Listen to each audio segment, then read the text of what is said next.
Bonjour, merci Anne pour l'invitation à venir partager avec vous finalement un de mes objectifs de vie. Audrey parlait de on va tous crever. Moi je bondis, moi je veux mourir en bonne santé. Voilà, comme ça moi ça c'est dit. Et je sais qu'on vit dans un environnement qui est compliqué. Et j'ai essayé de partager avec vous quelques leviers pour vivre bien, profiter de la vie. Et effectivement, je suis venue avec quelques cartons. C'est les cartons qu'on trimballe peut-être avec nous. Nos cartons de vie. Bien, nous sommes les enfants de nos parents. On a beaucoup parlé de parents aujourd'hui, depuis hier. Nous avons notre patrimoine génétique, on ne peut pas le changer. On a les bons côtés des choses de nos parents, puis aussi les casseroles qu'on se traîne. Mais on peut parfois être un peu trop sédentaire. On a aussi parlé de sport ce matin. Je me disais, mon temps va bientôt arriver. Puis, on a peut-être une maison proche d'antennes paraboliques. Et on vit dans un air qui est plus ou moins pollué, ou alors on s'intoxique soi-même. Pourquoi pas par l'alimentation. Nous consommons environ 7 000 à 8 000 kilos d'alimentation durant toute notre vie. Et en ce moment, je suis un petit peu stressée. Heureusement, ce n'est pas mon cas au quotidien. Le stress peut aussi amener quelques côtés négatifs à la santé. Et vous voyez, tout s'est écroulé déjà. Et je n'ai même pas parlé de l'âge, qui est un facteur sur lequel on ne peut pas non plus agir. Donc voilà peut-être notre situation, et on se dit qu'en fait, un polluant en moins, c'est une chance d'être en bonne santé en plus. Alors je vais partager avec vous Voilà, je vous parlais de leviers. Notre environnement, il est riche de la nature, mais il est aussi riche de tout ce que les chimistes ont pu synthétiser depuis des dizaines et des dizaines d'années. Et je me sens tout à fait légitime pour leur taper sur leur dos, puisque j'en suis une au départ, et je le serai toujours. La vie est chimie, mais il ne faut pas que la chimie abîme la vie. Alors, j'ai croisé quelques personnes qui m'ont dit « Vous allez parler de perturbateurs endocriniens ». Oui, effectivement, je vais en parler un petit peu, mais je ne suis pas là pour vous faire une présentation scientifique. Moi, j'aime bien le côté pratico-pratique. Il n'empêche que l'environnement dans lequel nous baignons depuis déjà plusieurs dizaines d'années amène des maladies, des nouvelles maladies qui étaient connues. Ce sont les cancers, mais les cancers hormonodépendants, plus de cancers aussi pédiatriques, des problèmes de neurodéveloppement chez les enfants, de l'infertilité chez les couples. La femme paye un prix assez fort aussi. On parle d'endométriose, on parle du syndrome SOPK. Alors, que faire ? Bien, je vais vous dire, prônons la sobriété chimique. Et pourquoi ne pas se positionner au niveau de notre habitation et de voir peut-être dans la cuisine qu'est-ce que l'on peut changer ? Est-ce que l'on aime cuisiner sur une poêle qui n'accroche pas ? Parce que c'est facile à nettoyer, mais qu'elle est recouverte de téflon. Ce matin, on a parlé, juste avant la pause, de la qualité de l'eau. Ben oui, le téflon, les PFAS, ce sont des polluants éternels. Alors, qu'est-ce qu'on préfère ? Utiliser une poêle anti-adhésive qui n'accroche pas, ou une poêle en inox avec un petit peu de matière grasse. Mais il paraît que ce n'est pas bon non plus pour la santé, la matière grasse. Alors, moi, je vous laisse choisir, moi. Moi, j'ai fait mon choix depuis déjà de nombreuses années. C'est vrai que la cuisine, on a ces poêles anti-adhésives, on a ces spatules, on a le croque-monsieur, l'air fryer, c'est le grand produit du moment. Et eh bien, vous ne trouverez pas ça dans mes placards à la maison.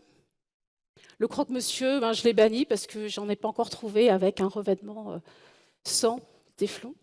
Par contre, une poêle inox, une casserole inox, une bonne vieille cocotte en fonte qu'utilisaient mes grands-parents, ça oui, ce sont des ustensiles qui sont intéressants. Et puis pour conserver les aliments qui auront été préparés en avance, Bah, c'est vrai que le tube en plastique, c'était pratique pour le pique-nique, mais ça casse pas. Mais peut-être que c'est rentré c'est rentré dans les usages. Maintenant, on entend parler des tubes en verre. Alors, tube en verre, oui, tube en inox. Prenons du matériel inerte, du matériel dans lequel la chimie qui peut s'échapper du plastique ne pourra pas le faire, quelle que soit la qualité de l'aliment que l'on met à l'intérieur. Le plastique, le film étirable, soyez conscients finalement que plus l'aliment est gras, vous y stockez du fromage, eh bien vous allez avoir du fromage plus un petit peu de chimie. Et cette chimie, pour votre corps, c'est pas si intéressant que ça. Ce que l'on va mettre, les aliments que l'on va cuisiner sont aussi importants. Il faut les avoir les plus sains possibles, les plus simples. Pas de produits de phytosanitaires pour les préparer. En fait, la solution ici tient en 3 mots. Je ne sais pas si vous l'avez pour l'alimentation. Le bio. Une alimentation bio. L'agriculture bio, elle régénère les sols, elle respecte les ressources en eau, elle permet de limiter le réchauffement climatique. Elle donne aussi du travail, une activité économique. Et puis, finalement, cerise sur le gâteau, on a des aliments qui sont plus riches au niveau nutritionnel, pour peu qu'on les ait locaux, de saison. Et bien là, on a le combo idéal pour rester en bonne santé. On n'a pas besoin de consommer des fraises en hiver, par contre du chou-fleur qui, par les produits, par les petites substances soufrées qu'ils contiennent, vont venir doper notre système immunitaire. Là, on est gagnant. On se restera en meilleure santé possible. Il y a un autre domaine, une autre pièce où finalement l'air est pollué. Pollué par les parfums des produits que l'on utilise. J'ai parlé de la salle de bain. Avez-vous une idée, ou l'avez-vous déjà compté, combien de produits cosmétiques vous mettiez sur votre peau sur une journée? Qui lance un chiffre? 2, 3? Alors, on n'en est peut-être pas à 90, mais on est sur une petite quinzaine. 15 produits cosmétiques. On peut les énumérer. Savon pour les mains, shampoing, après-shampoing, gel douche, allez, un petit lait pour le corps, du dentifrice, un déodorant, une crème pour les mains, un baume pour les lèvres, le rouge à lèvres, le démaquillant, le vernis à ongles, le dissolvant. Il me reste 2. Allez, une crème pour le visage, le mascara, et on n'est pas encore maquillé. Et nous avons déjà mis sur notre peau 225 ingrédients différents. Une moyenne de 15 ingrédients par produit cosmétique. On ne se rend pas compte, mais on s'intoxique aussi par la peau. Alors que faire? Ne rien mettre, c'est peut-être un petit peu triste. Alors il y a quelques solutions, c'est pour partir du produit de base. Pendant très longtemps, la crème de nuit, c'était tout simplement de l'huile d'argan. Pas besoin de plus que l'ingrédient premier. Et puis ça va être aussi, si on n'est pas forcément à l'aise avec des préparations maison, choisir dans les produits labellisés. Cosme Bio, Natrou, Nature et Progrès. Et si vous avez un doute, vous connaissez peut-être l'application Insi Beauty, qui est la meilleure actuellement parmi les différentes applications possibles. Donc, on est en magasin, on ne sait pas trop quel produit choisir. Eh bien, on prend l'application, on scanne et on verra la note. Ce matin, je me suis amusée avec la crème du jour que j'utilise. Je me dis, tiens, en fait, je ne me suis pas intéressée. J'étais contente, j'ai eu un 15 sur 20. Et j'ai trouvé, il y a quelques jours, dans les placards de la maison, un produit. Et là, j'ai scanné. 0,8 sur 20. J'ai dit, waouh! Il y avait plein de composés néfastes pour la santé. Donc c'est toujours, voilà, je me suis amusée. Rassurez-vous, le produit qui était dans un placard, il y était depuis longtemps et il n'a pas été il n'a pas été utilisé ni sur moi ni sur mes filles. Donc la salle de bain, c'est vrai que c'est une pièce où on peut faire des améliorations. Dans la formation que j'ai suivie l'année dernière, histoire d'en savoir un petit peu plus, eh bien, on a fait toute une journée sur la pollution de l'air intérieur. Dans les formations que j'anime, quand je parle de faire une lessive maison, on me dit oui, mais il n'y a pas de parfum. Et ce parfum, mon Dieu, qu'est-ce qu'il est enquiquinant, il est pourvoyeur de pollution, de composés organiques volatiles qui peuvent faire déclencher des réactions allergiques à certaines personnes. Et puis, pour les tout jeunes enfants, ils sont très irritants pour les voies respiratoires. Dans nos maisons, on peut aussi avoir des dérivés du benzène, tout simplement parce que l'on va préparer le repas, mais aussi toujours dans cette idée du parfum. On aime que ça sent bon dans les maisons. Les magasins regorgent, même s'il en existe, je suis un petit peu loin de tout ça, mais des magasins qui vendent que des bougies parfumées. Pitié, fuyez, ne tombez pas dans cette mode, puisqu'en plus d'avoir les dérivés du benzène qui vont vous polluer le corps, vous avez aussi tous ces parfums de synthèse qui vont polluer votre organisme. Histoire de, je vous en remets une petite couche quand même. Il faut répéter pour que ça intègre bien. Il y a une solution. Si on trouve que ça sent le fauve dans la chambre de l'ado ou si ça sent un peu trop le chat ou le chien, c'est simple. Vous ouvrez la fenêtre. Alors, il y a plein d'avantages. Alors, il faut au moins le faire 2 fois par jour. Une fois le matin après s'être réveillé et aussi le soir avant de se coucher afin d'éliminer de la pièce tous les polluants qui s'y sont accumulés. Et ces polluants-là, il y en a un qui est, je veux dire, en Bretagne, je suis bretonne, donc bretonne du Nord Finistère, en Bretagne, il y a beaucoup d'humidité. Et finalement, ouvrir les fenêtres, même s'il fait humide à l'extérieur, ça enlèvera l'humidité. Donc des risques de moisissure aussi pour notre habitation. Mine de rien, c'est aussi l'humidité qui coûte cher en énergie pour chauffer l'hiver. Donc quand vous pensez que c'est une mauvaise idée d'aérer en hiver, c'est peut-être une bonne idée quand même parce que vous paierez moins cher en gaz, en électricité ou autre moyen de chauffage. Mais cette humidité chassée va aussi être accompagnée du dioxyde de carbone. Dans les classes, maintenant, dans les écoles, les universités, ils ont l'obligation de faire cette surveillance. On parlait du confinement hier. Oui, Marc. Oui, le confinement, le CO2, c'est un indicateur de confinement. Et quand il y a du CO2, c'est qu'il n'y a plus d'oxygène. Et donc, les enfants et les enseignants, ils ont un petit peu de mal à réfléchir. Donc, pour nos habitations, c'est toujours bon à prendre aussi. L'aération, c'est aussi la chasse aux polluants chimiques. Ça, on l'a vu. Mais ça permet aussi de faire revenir du bon air, les bons ions de l'extérieur. Donc, pensez aération. Et cette aération, des fois, j'aimerais bien qu'elle soit faite dans certaines maisons. Je pense à une de mes filles chez qui j'allais il y a quelques années et je rentrais chez elle et en fait, j'étais gênée parce que le linge séchait dans le salon et que son amie avait la main un petit peu lourde sur la quantité de lessive. C'est l'occasion pour moi de vous parler un petit peu de la buanderie, des produits d'entretien, qui sont aussi source de polluants très intéressants. Et c'est vrai que moi, ma lessive, depuis plus de 15 ans, je m'amuse, je change. J'ai ma période noix de lavage.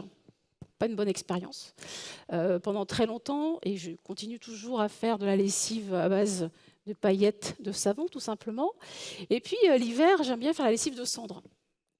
Lessive qui coûte 0. Alors, je trouve ça assez magique.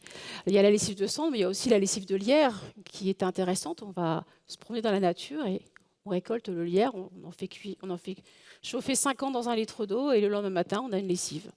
C'est merveilleux, c'est chouette, c'est pratique. Mais bien sûr, elle n'a pas de parfum. Le linge il sera juste propre. Et, et l'autre jour, j'étais chez une amie et j'ai vu sur sa table des perles parfumées. Voilà, son fils voulait du linge qui sente bon, donc il a pris des perles parfumées. Elle me dit, je devrais peut-être venir en atelier avec toi pour en savoir un petit peu plus et arrêter ces choses-là. Et puis, là, ce qui est bien aussi quand on s'intéresse finalement à la santé environnementale, qui fait un pont avec l'écologie, ça fait aussi un pont avec les économies, avec notre budget. Souvent, je demande aux personnes quel est votre budget lessive par mois. Elles vont me dire 8, 10, 15 euros. Ben moi, pour 8 euros, je fais l'année. 8 euros de paillettes de savon, ça fait 420 machines. Je trouve que c'est pas mal. Et mon stock de produits d'entretien, il est réduit à, je veux dire, à peau de chagrin, parce que j'y ai mis les produits qu'utilisait ma grand-mère Yvonne.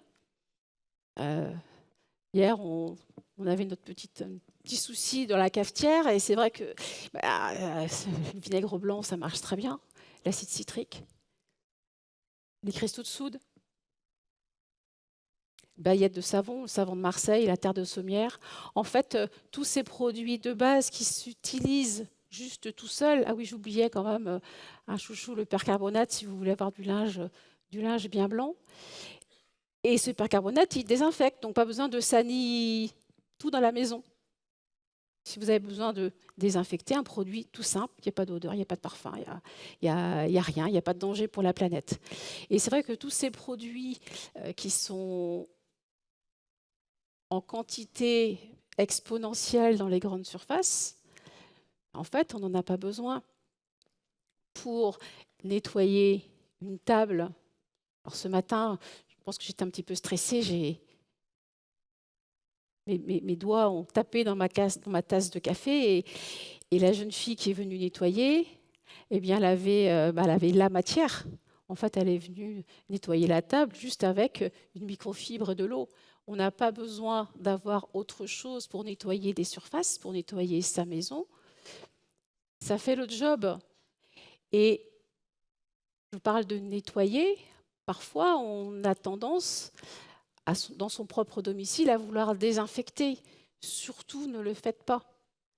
Si vous commencez à désinfecter votre domicile, comment allez-vous entretenir votre microbiote, tous ces millions de micro-organismes qui vous permettent de vivre, qui garantissent votre santé? Cette chimie vers laquelle nous sommes allés depuis très longtemps, en fait, vient petit à petit nous, je ne vais pas dire nous détruire, quand même pas, mais chahuter l'équilibre de notre organisme. Et il faudrait revenir à quelque chose de beaucoup plus naturel, de beaucoup plus simple. C'est ce qui nous permettra de rester en bonne santé le plus longtemps possible.